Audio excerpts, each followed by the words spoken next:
Please welcome my awesome cousins. NBC Today's Show co-host Jenna Hager. All right. And Barbara Pierce-Bush.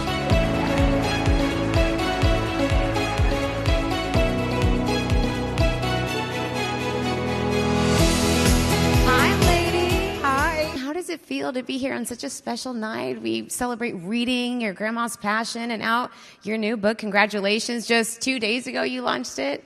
You must feel incredibly proud to do this together. We are. I mean, it's really fun to have a co-author that's your sister, because we get to travel together. I bet. And go on book tour together. But it also, of course, is so meaningful for us to be here. And I'm going to weep because I already wept when the video was playing. But we love books so much because our grandmother loved books so much. And when we were little, all of our cousins will remember this. I don't know why our parents let us do this. We would go to Maine for the summer without our parents. Our grandparents would watch us. And at our house, on the top floor in the attic, there were like 6 twin beds. And so we would all the cousins would sleep up there. It was so much fun. It was like a slumber party. But before bed, we had to do our summer reading. So we would all be lying in bed next to each other in the attic doing our summer reading with our grandmother. And it was just the coziest, safest feeling. And that is one of the many things that started our love of books. Such great memories. Let's talk about the book, The Superpower Sisterhood. There it is up there. Here. Ladies, I read this to my kids last night before we went to bed. They loved it. What a great, great story it is.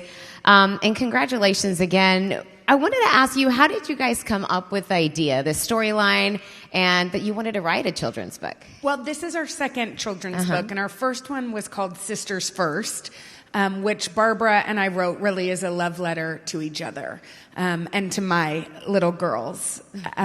Think sisterhood. I mean, first of all, we'll really lean into the sisterhood theme because we know how important it is.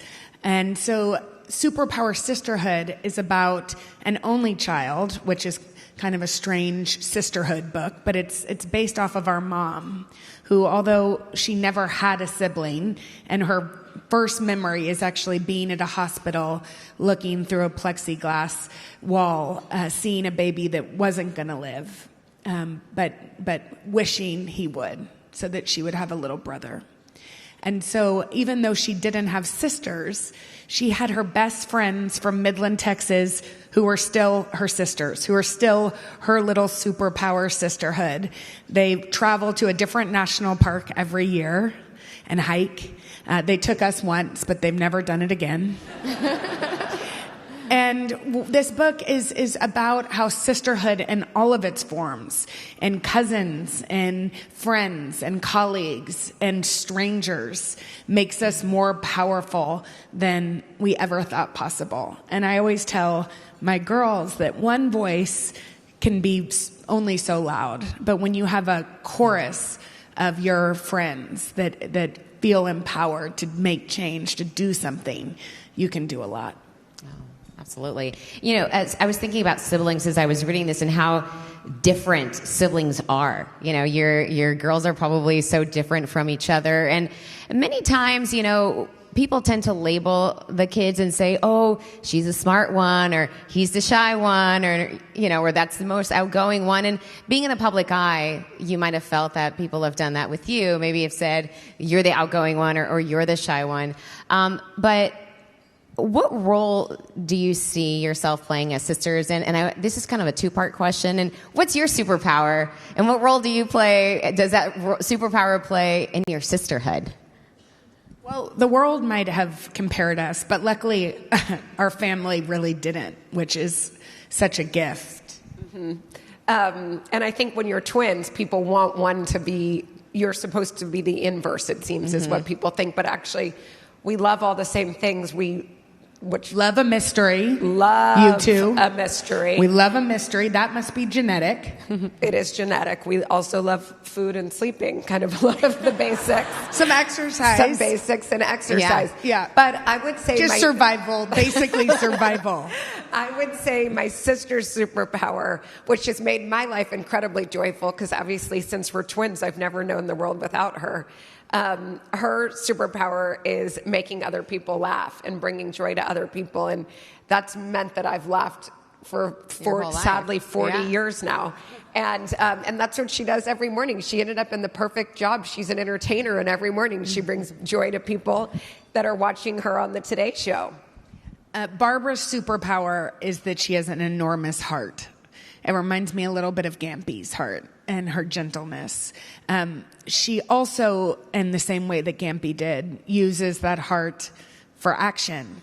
And I'll tell you a perfect example. On one of this is our third book together now. So and it's the same thing every time, even though Barbara and I'll pretend it's not. We're like, we're not going to hit the New York Times bestseller list. What are we going to do? We're not going to hit it. And we always do. But anyway, if you want to go buy books this weekend, we'd appreciate it because Jimmy Fallon is really competitive. Right? Yes, And we're going to beat and her. we wanna beat him. And we want to It's gonna beat be Jimmy fun. Fallon for our grandmother, okay? Do it. Do Buy it the book for our Barbara grandmother. Bush. Buy the book for Barbara Bush. And Yes. also donate while you do it, okay? But anyway, Barbara and I, on one of our book tours, we were in Atlanta and we were getting on an airplane. This was before COVID, but regardless, y'all know how unsafe it is to go against the tide of people getting on an airplane. Am I right? Yes. And she is very small, okay? She was very thin, and she was like, I need to go say hello to that man. And I was like, wait, Barbara, wait until everybody, no, I'm going right now. And I was like, Barbara, this is dangerous. There's like bags hitting her. She's walking past, weaving, and she goes up to Brian Stevenson, who's the head of the Equal Justice Initiative. And I don't hear what she says, but she thanks him. And then she quietly comes back and sits next to me. And I'm like, why did you just do that? And she said, well, he's done such incredible work. And I think that when you want to thank somebody for their service, you do it right in that moment. And that is what my sister is. What that you've learned as a child of what your mom and what your grandmother and other members of your family have taught you, are you teaching your kids to keep them motivated to read? And what can we do to help teach our nieces and nephews, our children, our grandkids to stay motivated to We read? got to hang out with Ann Patchett, who's one of my favorite writers, the other night. And she said, and I'm not actually sure that this is research proved, so proven. Take it with a grain of Take it salt. with a grain of salt, because I've never done like the research afterwards. She says she believes that by modeling reading for your children, you're actually doing more than reading to them. Mila, Poppy, and I read, and Hal gets read to too, but we kind of split up. I have the two girls, Henry has the boy. There's no reason for that, don't worry. But we're reading the Harry Potters, and those moments and the little twin bunk bed in New York City where you can hear the cars honking, I know will be some of my happiest moments of my life. And so, first of all, I love it. And I think if you're constantly shouting out about great writers, and I started a book club at the Today Show, which I love, and its whole mission is to amplify the voices of debut or diverse authors. And I'm so fulfilled. And I know my Ganny would have loved it because she loved a book recommendation. And so I think just read yourself, and then also don't let those little moments of the in-between of reading to your kids or your grandkids go because you're too busy looking at your phone.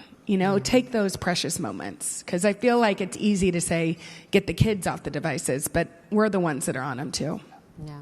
We love to read because our grandparents and parents love to read. That's why we love to read, because every night before bed, and still to this day, our parents read. They get in bed and they read before they go to bed. So we thought that's like just you do that. You brush your teeth, it's a you habit, get in your bed, and you read. And that's what my kids do. Mila every night is right. Mila, what are you reading now? Harry Potter. Every night she brushes her teeth, she gets in her bed, and she reads. Yeah. What do you hope your children learn about sisterhood? What do you want to teach them?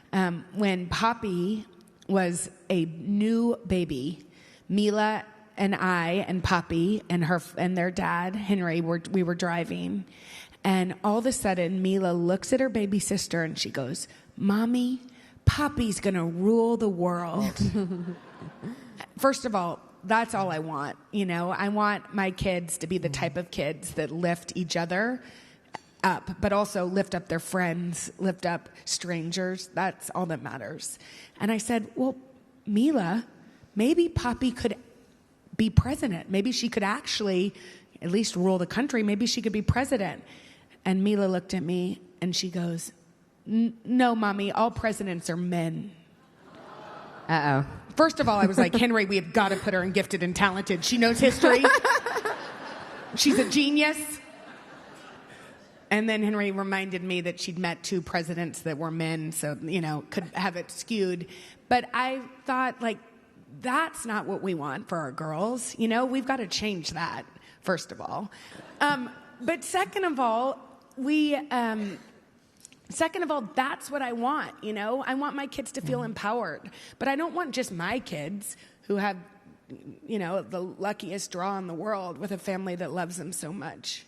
I want all kids to feel like that. I remember so deeply when I was little thinking that I could change the world. I just remember I was convinced I could change the world. And you have. Well, I don't know that I have. Yes, you have. But I remember like whipping our elementary school into having a recycling program. And like, when you're little, you believe you can do anything. And I was reminded about that by the books that were of these different ordinary, extraordinary people that are leaders for kids.